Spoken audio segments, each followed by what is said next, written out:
Welcome to YOUCANIC. Today in YOUCANIC we have a 2012 Subaru Impreza. On this Subaru we're going to show you where you check your brake fluid. So our brake fluid reservoir is right here at the back next to the firewall on the left hand side of the vehicle. And we have our minimum and our maximum marks here. And we are basically right in the middle, and so that's pretty good.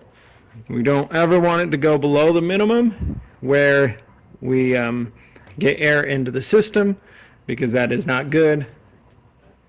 To have air in your brake system, they do not work, and it's just not a good thing.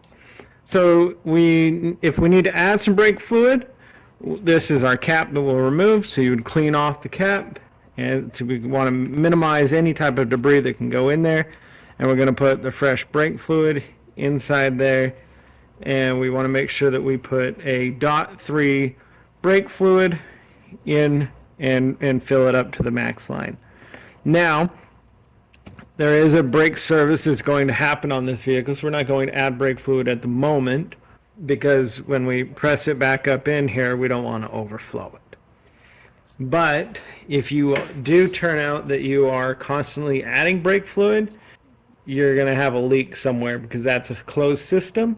And so you would want to investigate more, where are you losing your brake fluid, which caliper is it leaking at, or whether you have a brake fluid line that's leaking somewhere. So that's where you would check and or add your brake fluid on your 2012 Subaru Impreza. Thanks for watching YOUCANIC, where you can be the mechanic.